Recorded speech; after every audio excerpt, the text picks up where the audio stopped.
Hello বন্ধুরা, রন্ধনশালা থেকে বলছি, সবাইকে স্বাগতম। আজকে তোমাদের জন্য নিয়ে এলাম পাঙ্গাস মাছের খুব সহজ একটা রেসিপি। প্রথমে মাছগুলোকে লবণ দিয়ে ধুয়ে পরিষ্কার করে নিচ্ছি।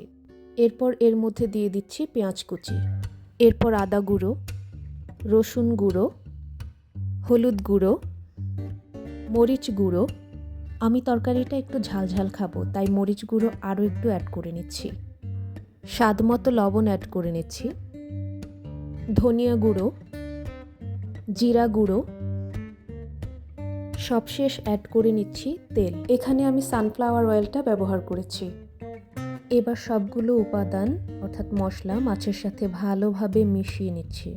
এবার মাখো মাখো পানি অ্যাড করে নিচ্ছি। এই মুহূর্তে খুব বেশি পানি দিব না, জাস্ট সবগুলো উপাদান যাতে ডুবে থাকে অতটুকু পানি দেব। পাঙ্গাসের এই আইটেমটাতে গাজর, ব্রকলি এবং আলু দেওয়া হবে, তাই সবগুলো সুন্দর করে কেটে নেওয়া হচ্ছে। দেখুন তরকারিটায় বলক চলে এসেছে। এবার কেটে নেওয়া সবগুলো উপাদান আমি একে একে দিয়ে দেব। প্রথমে আলু, তারপর গাজর এবং সবশেষে ব্রকলি দিয়ে আমি ঢাকনা দিয়ে দেব।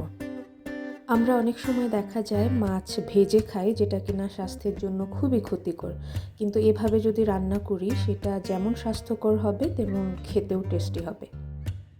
যেহেতু তরকারিটা আমি ঝোল ঝোল খাবো, তাই এখানে আরেকটু পানি অ্যাড করে নিলাম। আপনারা চাইলে এটা অ্যাভয়েড করতে পারেন। এই তো রান্নাটা হয়ে গেছে। আপনারা চাইলে এই রেসিপিটা বাসায় ট্রাই করতে পারেন। ধন্যবাদ সবাইকে।